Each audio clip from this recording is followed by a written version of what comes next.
very young, well, relatively young PhD student, and I came again in 2000, and we were due to come in 2001, and then the security situation became a bit problematic, and it's been challenging to come for me ever since. So, and I completed my PhD research on the archaeology of a site called AKRA, and I've been collaborating with various people in Pakistan and also outside since then, and it was very nice to be given this opportunity to speak. And one of the reasons, so the topic was of interest because during the lockdown this year, I've been working on a book which was to publish the final publication of the archaeology of Bannu. And this is on Sunday, so 3 days back, the book arrived at my house. So it's very nice to have a chance to show it to you.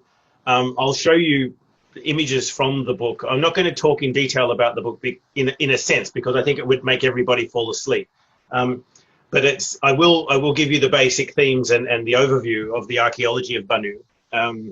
And I'm happy to answer questions at the end if people would like as well, again, in some respects. So the photograph on the left-hand side was taken by me in 1998 as we were driving through the streets of Bannu city. And I love this photograph because, in actual fact, it's in some ways it's quite obvious when it is in time, but in other respects it's also not obvious when it is in time. So it's a very sort of evocative image. You can sort of see people doing things that they possibly have been doing for many centuries in terms of moving around with carts, with donkeys, carrying materials. We do happen to be driving in a car, but it actually, the being in this region for me was always extremely interesting and extremely evocative. And when I studied the archaeology of the Bannu district and Bannu region, it became more and more rich as I did more research. So over the last 10 years, I've been working on publishing the archaeological material from excavations that were conducted by the Bannu Archaeological Project, and we worked between 1985 and 2001, and this was a collaborative project involving Professor Farid Khan, who's from Bannu, and he was based in Peshawar. Unfortunately, he passed away about 3 months back. One of the sad aspects is that he wasn't alive to see the publication of the book that you can see on the bottom on the right-hand side. So the Bannu Archaeological Project was active for many years, and then we started to publish our academic research, and there was one book came out in 2010, which you can see on the top right-hand side. This is a book about the earliest villages in Bannu, and it looks about the earliest settlement in Pakistan as well. And then the book on the bottom right-hand side is the one that I mentioned briefly. So this book literally was apparently published in November, but it only appeared on Sunday. So it's very fresh, it's very new. So what I'm showing you, actually, nobody has really seen before. I haven't actually presented this in this format to any other forum. So it's actually quite an honor to be in this position to be able to show it to you now.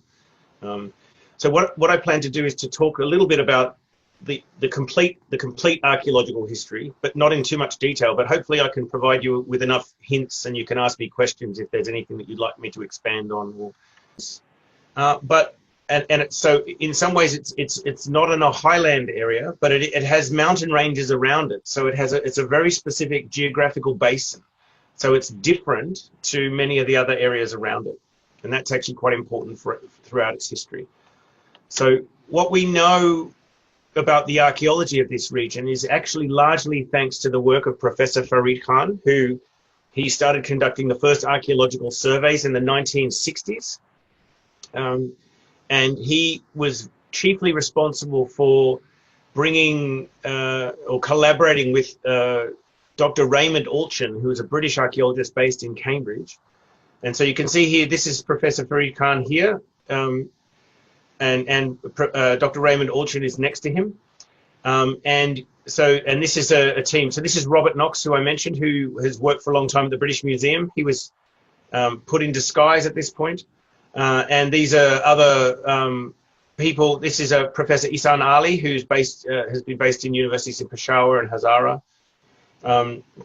And this archaeological research started in the 1970s, and they started to investigate sites in various locations in Bannu Basin. They were trying to understand the earliest settlements in this region, and they were really trying to understand the nature of long-term change in Bannu Basin and how the region was settled and what types of lives people lived in the earliest settlement in these regions. One of the important things that we knew about, however, was that there was a very major site, a major city site called AKRA, and which is about 8 kilometers away from Bannu to the south. And I'll show you where AKRA is located, and I'll mostly be speaking about that site. So there's a very long sequence of history and occupation in this region. The first evidence for occupation is probably around 4000 BC, so 6,000 years ago. There's some earlier settlement in different areas in Pakistan, but the early settlement in Bannu is a little bit later than the early settlements in areas around Quetta, for example. But the occupation continues. It's more or less continuous in the region. So there's never a time when after people started to live in Bannu, when they stopped living in that region. So once people started to settle and establish settlements, they continue to live in that area. In Bannu. So that when AKRA becomes a major center, and then what happens over time when we see the expansion of different empires to control the Bannu region. What happens when the Persian Empire controls this region? How does Alexander the Great intersect with this? And then actually, I'm going to talk very briefly about some of the in-between areas, but then the major focus at the end will be on what was in actual fact a period of long-term conflict where there was control between different Hindu and Muslim empires were sort of rivals for control over the frontier for many centuries. And under Mahmud of Ghazni and the Ghurid sultans afterwards, the region became a part of a Persian empire again. So I'm going to sort of try and give you a big oversight of those processes. Now, you can see here the Bannu Basin is quite distinctive. This is a satellite image that shows the nature of the geography. Most of the modern settlement, and actually most of the ancient settlement in Bannu, is located in this area that's very green. This is largely because it gets the most amount of water and it's very suitable for irrigation, farming, and other things. Some of these other areas around the edges of the Bannu Basin are much less fertile, so it's a bit more difficult to conduct farming and other things. But we have evidence for the very, very early settlements that are actually located quite close to the mountain ranges, and the early farmers were choosing to create settlements in particular locations. Now, the earliest settlements, there is also very similar to settlements that we see in the Gomel Plain down to the south, not so far from DG Khan in Gomel area. And so we see that these earliest villages are actually located quite close to the mountain ranges. They're not located out on the middle of the floodplain. And what the earliest village that we know in Bannu is called Sherry Khan Tarakai, which is named after the local villager that lived very close to the site. And this is a site that was rediscovered in 1985 by Farid Khan, Robert Knox, and Ken Thomas, who worked as this Bannu archaeological project. And that site's actually quite specific. It seems to be reasonably large. It has a modern farm built on it. And what happens very commonly is that archaeological sites are turned into agricultural land. So farmers will use a plow and flatten the site so that they can grow crops on the areas. So you can see that they've created areas of fields here. And luckily, they're not destroying the site, they're just making it slightly flat. So the preservation is usually quite good. But excavations were conducted at Sherry Khan Tarakai, and they revealed A lot of mud brick architecture. So this is not buildings made out of stone, but made out of mud bricks that are dried in the sun. These are relatively small, simple villages. And you can see that it's a little bit difficult to see in this plan, but there are some rectangular rooms. And some of these rooms have clay storage bins inside. So the clay is not being fired into a pottery vessel. It's just a sun-dried storage container, which would be used to store wheat and keep it away from vermin. But this particular room has many of these sorts of dried clay bins. And in actual fact, we've documented these villages in areas in Bannu are still using these clay bins now. And they're used to sort of keep grain ready for use. We know that the earliest pottery that was being made by the inhabitants of Bannu in this period was actually quite distinctive. And you can see that these are quite large bowls that have quite elaborate decoration on the inside. And you can see that we have these goats with long horns, which are generally regarded as having come from the highlands of the Suliman Mountains to the west of Bannu Basin. And we have other sorts of storage jars as well. And these pottery vessels are actually probably made in baskets. They're quite simple in some respects, but they are also very nicely decorated. But the interesting thing about these pottery, and this is something that remains true over very long periods of time, is that it's distinctively used in Bannu district, but in the Bannu Basin. From the earliest time that people were living in villages in Bannu, they were being distinctive in the way that they were presenting themselves. Their material culture, the sorts of things that they made and used, were distinctive and different. And that's actually something that suggests that for a very long period of time, there's been some almost like a concept of the people living in Bannu being distinctive and different to the people living in the surrounding regions. And this is something and this is where this whole concept of resistance comes from. They've actually they absorb influences from outside, but they also maintain a local ideal and identity. What is very interesting is that after these cities decline, we see the development of important centers in the borderland areas. So we see an important center appears in the Kachi Plain. We see an important center appears in the Peshawar Valley, and we see the appearance of a major center in Bannu as well. So it's very important as this sort of transition from an early period of urbanism into what happens in the periods afterwards. So in the area in the south, in the Kachi Plain, we know that there's an important site which develops, which is called Perak.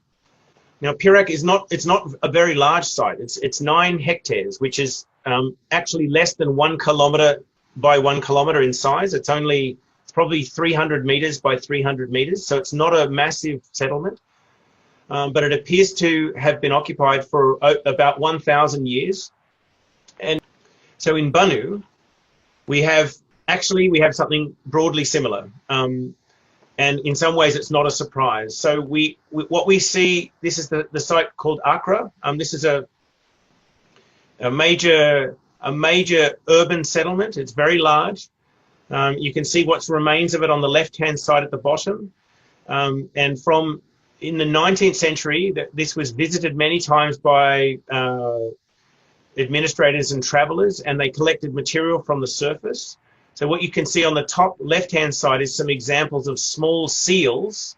This is a cylinder that was used to roll across the surface and make a stamp on the bottom. So this is an impression of the stamp on the bottom, which shows a snake. It also has a bird holding a snake on the outside. There was another little small button seal which shows a goat, and this is this is a bead that has a fish on one side and a diamond on the other side. All of these were collected from the surface of AKRA, and they probably date to around 1,800 BC. So This is again suggests that AKRA is probably the same age as Perak, and was then occupied for many centuries afterwards. And so just to give you an idea of where it's located, this is a map showing the location of Bannu city here and the cantonment. You can see down here at the bottom is the village of Bharat, and to the southern part of Bharat is the location of AKRA. So you can see here it was being recorded on a map. Now this map was made in the early part of the 20th century, so almost 100 years ago. And on that map you can see AKRA is being marked here as a mound. This area may be familiar to some of you, but yeah, it's almost due south of Bannu city, and it's about 8 kilometers away. It's on the Kutch Canal, and there's a small channel that flows through the site of AKRA, and it's called the Lora Nala. Now, sorry, just adjusting myself. Now, what is interesting about Bannu and AKRA is that because it was located in frontier area, it had there was a specific administration in this area. So there's a cantonment and a fort, and from those areas we had British soldiers and also soldiers that were in their armies that were traveling to AKRA in the 1840s, so almost 160 years ago, and they were making documentary records of what they were seeing. So this is an etching that was made of the mound at AKRA over 150 years ago, and you can see how big it is. These are soldiers on horses and walking around, so you can see that there's a scale of this site. This is a gigantic ancient city that was extremely important. What you can see on the lower left-hand side is how it's preserved today. This is the big mound here is what we refer to as Mound A, and there's actually mounds very, very close by which were not recorded in the original surveys. So this is almost certainly a place that was being visited extensively by these colonial administrators, but it's also being known for a very long time by the local inhabitants. Now this is a topographic map that shows you the site, and this area is probably around 20 hectares in size, but the whole of the site may have been up to 80 hectares in size. So that makes it was very much an ancient city. So the Bannu Archaeological Project conducted excavations there in 1996 and 1997, 98, and then in 2000. And we did some excavations on this big mound in Area A, but most of our excavations was focused in this, what we refer to as Area B. And we excavated one series of areas on the Lora Mound here, and another area here on the mound called the Hussaini Boy Ziarat Derai, which is named after a Sufi burial in this area. So this just gives you an idea of what we find when we do archaeological excavation. We usually make square trenches. We excavate down. We found some walled structures, which were not very well preserved, unfortunately, and they don't line up to create nice architecture. But you can see there's the remains of a building here, shown in the black, and there's lots of occupation surfaces. So what seems quite obvious is people living in these houses would make a floor, and then something would happen, and perhaps each year or every 2 or 3 years they would relay a mud floor, like you would see in a traditional village today. What was very interesting about our excavations was that we found evidence for early iron at this site as well. So the use of iron is quite specific, and it marks out what's going on in these areas. And the material that these people living in the early city at AKRA were using is again distinctive. So I showed you the material that they were using at Perak, the material that they were using in Balahisar. So the populations living in Bannu were doing their own thing, actually. The pottery vessels were quite simple. They're these small handmade vessels. You can see different sizes of storage vessels. And they have quite the red painted decoration with some black motifs that are quite simple. They don't show animals or figurines of any type. So they're very different to what we had seen at Shere Khan Tarakai. But interestingly enough, some of these pottery vessels are very similar to things that we know from areas of Central Asia. So actually, in northern Afghanistan, some of the material is similar. So it's very unusual in its formation, but it does suggest that Bannu, the people living in Bannu were producing their own quite distinctive material. Now, interestingly enough, if we look at AKRA in the Bannu Basin, we see something quite similar. We have evidence for this local material that's being used at AKRA, and we have quite clear evidence for these phases of architecture and building. And we see this original assemblage of material, the types of local Bannu pottery that's being used. And then we see the introduction of the Persian style of pottery. But interestingly enough, in Bannu, what we see is the continuity and the maintenance of the local style. So even though they become controlled by an empire, the Bannu population maintains their own cultural identity as a part of that process. We know that when Alexander came, we see a reorientation of the empire in many ways, and Bannu is still connected to a Western empire. However, that changes very quickly soon after. And so at this point, we know for a very long time that Bannu is a part of different empires, actually for many centuries. And it constantly shifts between being controlled by the West, or being controlled by the East, or being controlled by the North. But what is quite clear is that it never manages to maintain, it never becomes the center of its own empire. It's always a small province that is wrestled with by other people. So these are some examples of Hindu sculpture that have been found in Bannu district.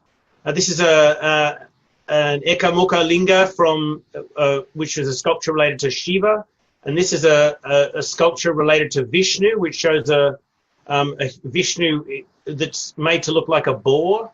Now, these are very important depictions of Hindu deities. These were being found in a temple that was excavated not so far from AKRA. And it shows that we have some limited evidence for Buddhism. We seem to have more coherent evidence for the practices of Hinduism in the area. But we have evidence at AKRA for a small but nonetheless significant fortified enclosure. Now, this is a semicircular fortress bastion and a wall and areas of occupation that are in this Hussaini Boy Ziyarat Derai mound at AKRA. And here we have a fragment of sculpture that was found nearby to this part of the site. So it's quite clear, and this is also a fragment of a Hindu sculpture, possibly a depiction of Vishnu. Now, what we see is the remains of an interesting example of local culture persisting. So we see this structure. You can see here this walled structure. It has it gets rebuilt and rebuilt over time. It gets elaborated. You can see mud brick buildings. What's clear from this structure is that it was probably occupied before and after the period of conquest by Mahmud of Ghazni. There's these specific types of coins that were found in the excavation. We have small sculptures that show a female with her hands up in a devoted style. And we have specific types of local pottery that's being used. So again, pottery that's different to what we see in Bannu, different to what we see in Peshawar, and different to what we see in the Kutchi Plain down to the south. So again, over long periods of time, Bannu is maintaining a different identity. And I'm more than happy to answer any questions that you might have about anything that I've said. Thank you. Thank you very much. It's so interesting, and I think I was just looking at it that the initial start we were thinking we will have some answers to our personal question, and now I'm thinking that we have more questions actually. Questions are fine. The interesting part is specifically on this keeping the identity, even at the border of all these different big political giants and interacting with them. And it is not just the local identity, but the material identity. So yeah, I will keep my question to the end, but if we have some question here. Yeah. All right. At first, thank you very much, Dr. Cameron, for the complete details. That was really on the level which we could grasp a lot of information with. Thank you. We now understand the overall importance of this region and this AKRA and the history as well.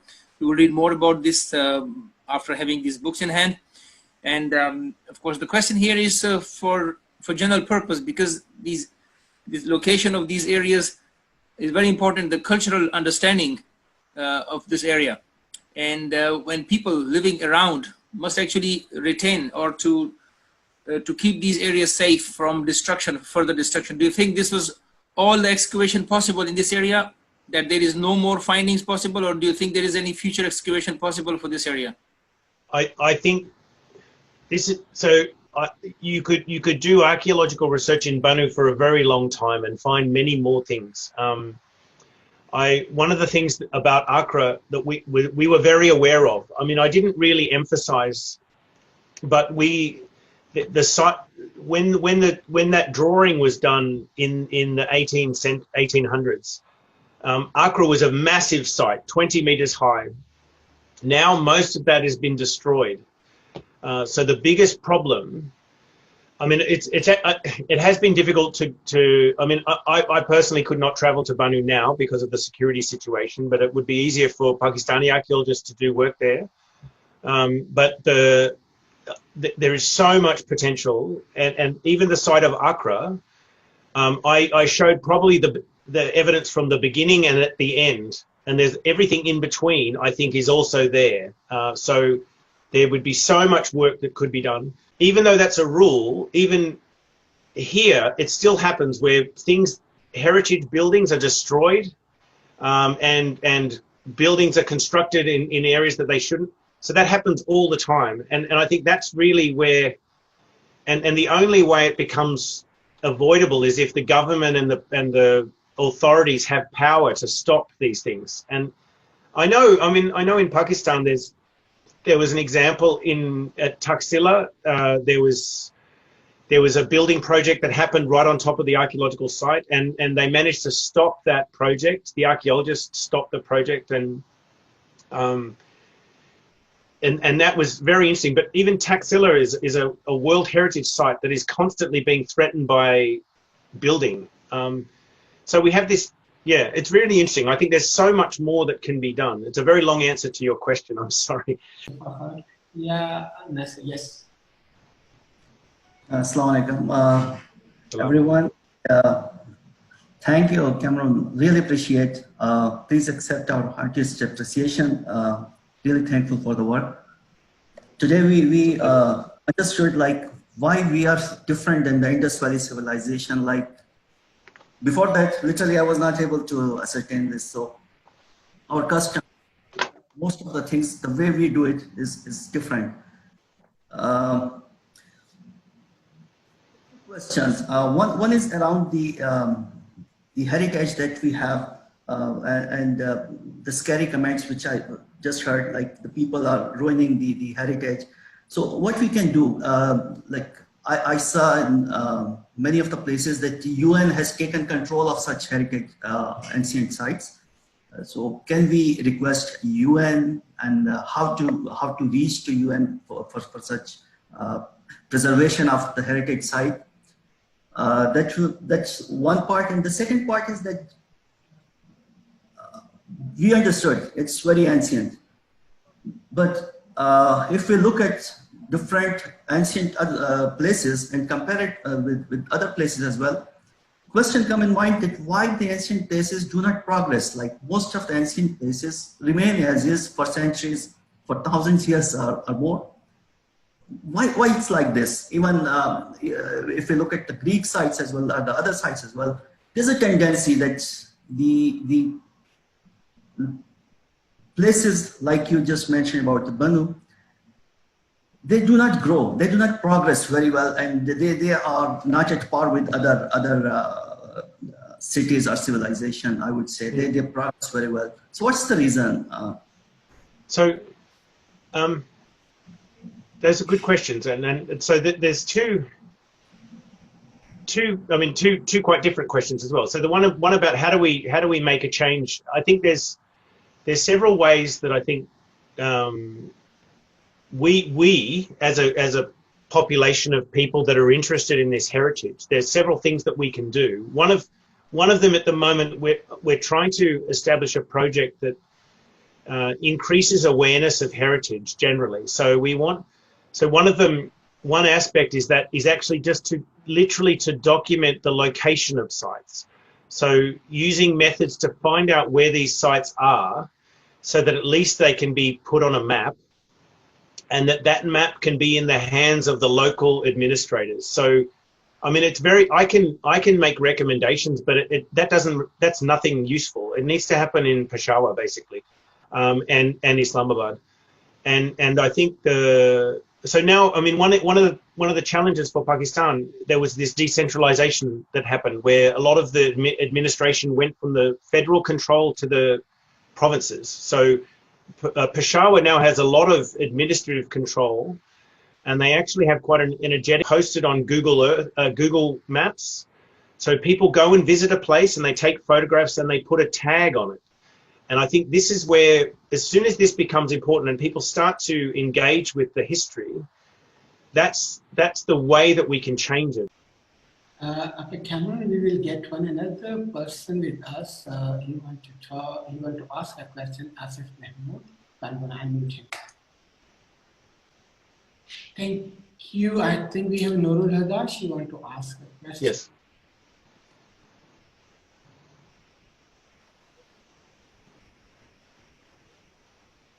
The hands up. Hi. Hello. Assalamu alaikum. This is Noor.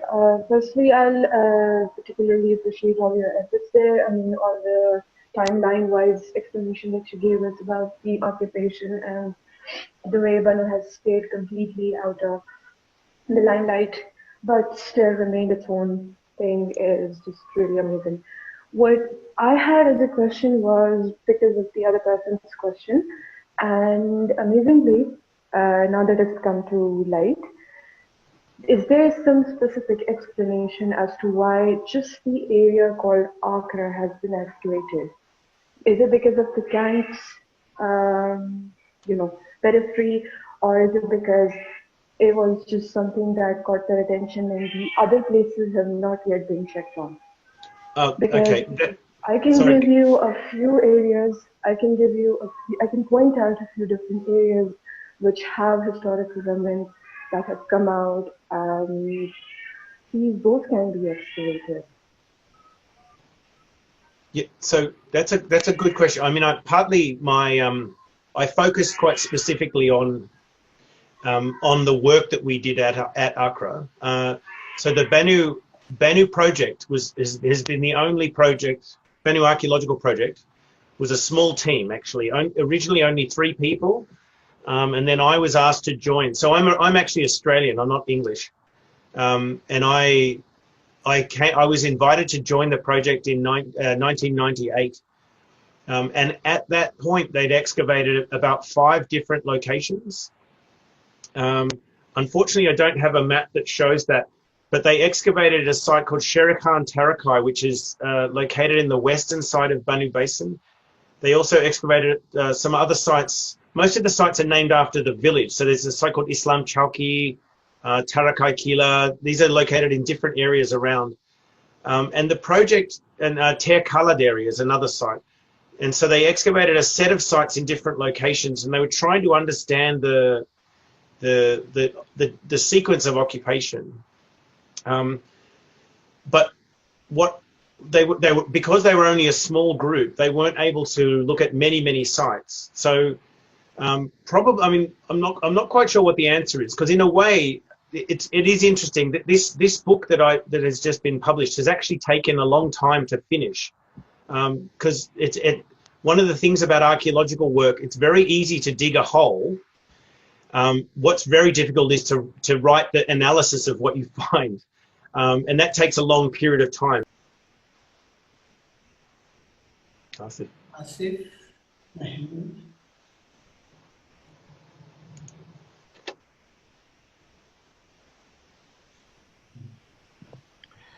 Hello, can Hello. you hear me?